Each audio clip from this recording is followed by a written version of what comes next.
अस्सलाम वालेकुम students, my name is Mohammad Ashir Tariq. Okay students, आज हम चैप्टर नंबर 2 का नेक्स्ट टॉपिक्स डिस्कस करते हैं कि अब हमारे पास चैप्टर 2 के नेक्स्ट टॉपिक में हमारे पास आ जाता है steps to solving a biological problem. कि कल हम लोगों ने कुछ स्टेप्स पढ़े थे जिसमें हम लोगों ने डिस्कस किया था कि बायोलॉजिकल मेथड है, तो एक प्रॉब्लम अगर आ जाती है किसी साइंटिस्ट को तो वो प्रॉब्लम को कैसे डिस्कस करें, कैसे सॉल्व करेंगे।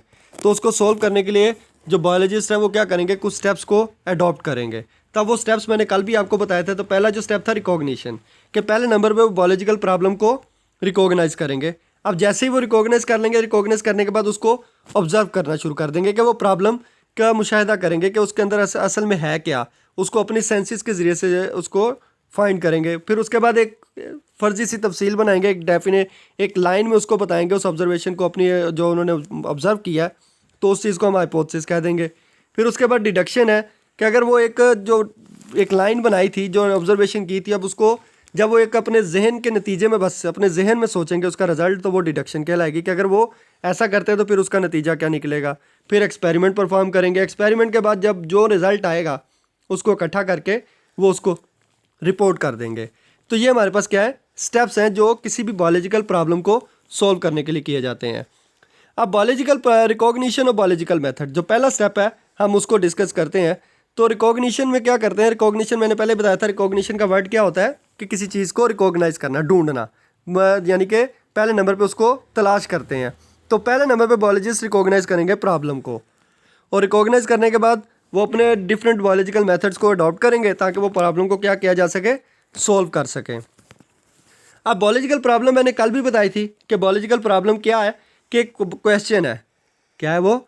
एक क्वेश्चन है जो कि किससे रिलेटेड है, लिविंग ऑर्गेनिज्म से रिलेटेड होता है। आस्क्ड बाय समवन, या वो किसी से किसी एक की बोला जाए या फिर बायोलॉजिस्ट के माइंड में खुद ही आ जाए, तो वो हमारे पास क्या बन जाएगी, बायोलॉजिकल प्रॉब्लम एक कहलाएगी। यानी कि आजकल के अगर देखा जाए तो आज प्रेजेंट जो कंडीशन है तो उसमें कोरोना वायरस है। तो कोरोना वायरस हमारी लिविंग ऑर्गेनिजम्स के लिए ख़तरा है, तो लिविंग ऑर्गेनिज्म से रिलेटेड है। तो अब इस पर जो ये कोरोना वायरस है इस पर जो डिस्कस करेंगे, तो वो जो हमारे पास अब इसके ऊपर जो रिसर्च हो रही है, तो रिसर्च तो हमारे पास बायोलॉजिकल मेथड के ज़रिए से होगी। और कोरोना वायरस एज सच क्या है, एक बायोलॉजिकल प्रॉब्लम है हमारे लिए। अब उसके बाद नेक्स्ट हमारे पास जो सेकंड स्टेप, क्या अब हमने रिकॉग्नाइज कर लिया कि फॉर एग्जांपल हमने कोरोना वायरस को रिकॉग्नाइज कर लिया कि कोरोना वायरस क्या है। तो अब हम उसको रिकॉग्नाइज करने के बाद हम उस पर आगे ऑब्जर्वेशंस पे, कि अब हम देखेंगे कि कोरोना वायरस की वजह से हो क्या रहा है, कोरोना वायरस कैसे इफेक्ट कर रहा है, उसका क्या क्या असरअंदाज हमारे लिविंग ऑर्गेनिजम्स के ऊपर हो रहा है। तो वो हमारे पास क्या कहलाएगी, ऑब्जर्वेशन कहलाएगी। अब ऑब्जर्वेशन जो है is act of noticing something और अ जजमेंट और एक्सपीरियंस, कि किसी चीज़ को नोटिस करना, जजमेंट करना और फिर उसको एक्सपीरियंस करना, यानी कि जानना। बेसिकली किसी चीज़ का मुशाहदा जब किया जाता है तो वो क्या कहलाएगी, ऑब्जर्वेशन कहलाएगी।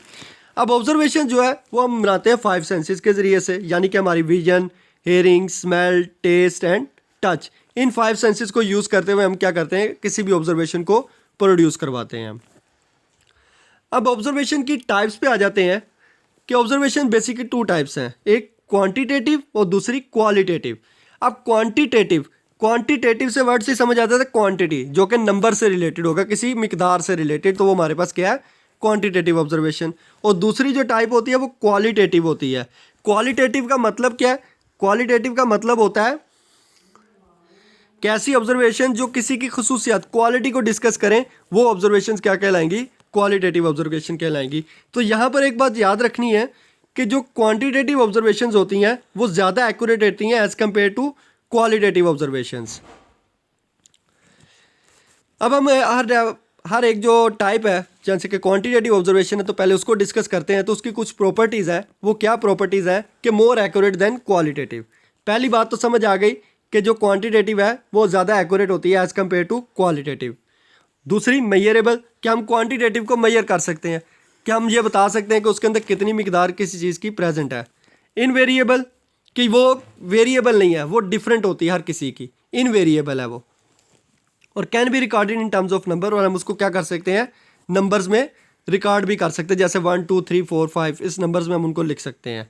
तो जैसे एग्जांपल आपको यहाँ पर दी हुई है कि वाटर है, उसका फ्रीजिंग पॉइंट जो 0 डिग्री सेल्सियस है और the boiling point is 100 degree Celsius. तो हमने ये बता दिया कि वाटर की एक क्वांटिटेटिव ऑब्जर्वेशन है हमारे पास।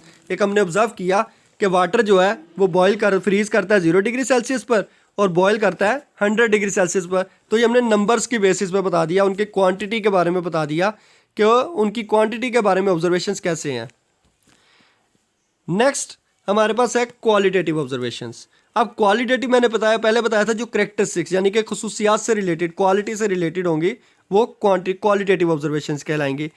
तो पहला पॉइंट उधर से उसको देखा जाए तो क्वांटिटेटिव लेस मोर एक्यूरेट थी, तो क्वालिटेटिव लेस एक्यूरेट हो गई। दूसरे नंबर पे क्वालिटेटिव हम मेजर नहीं कर सकते कि किसी की खुसूसियात को हम गिन नहीं सकते वो कितना अच्छा है, या हम ये नहीं कह सकते वो 2 किलो अच्छा है या 3 किलो, हम यही कहेंगे ना कि वो बस अच्छा है, वो ज़्यादा अच्छा है, तो गिना नहीं हमने उसको, तो नॉट मेजरेबल। और दूसरे नंबर पे वेरिएबल कि ये बदलता रहता है, यानी कि एक इंसान अगर अच्छा है, एक चीज़ अच्छी है तो दूसरी बुरी भी हो सकती है, तो क्वालिटी किसी की डिफरेंट भी हो सकती है, क्वालिटी में वेरिएबल्स होते हैं। And can be recorded in terms of numbers and can not be recorded in terms of number, तो हम इसको नंबर्स में रिकॉर्ड नहीं कर सकते, ठीक है। अब जैसे हमारे पास एग्जांपल में आ गया the freezing point of water is colder than the boiling point of water, तो यहाँ पर हमने कहीं पे भी इस पूरी लाइन के अंदर, पूरी एग्जांपल के अंदर ये नहीं बताया कि जो फ्रीजिंग पॉइंट ऑफ वाटर का वो कितना है और बॉइलिंग पॉइंट, सिर्फ हमने बताया कि फ्रीजिंग पॉइंट जो वाटर का है वो कोल्डर होता है than boiling point of water. तो ये हमारे पास जो कोल्डर बता दिया, तो ये हमारे पास हमने क्या डिस्कस किया, उसकी क्वालिटी को डिस्कस किया, ये हमने उसकी क्वालिटी को डिस्कस किया, तो ये हमारे पास क्या है, क्वालिटेटिव ऑब्जर्वेशन कहलाएंगी। Thank you students.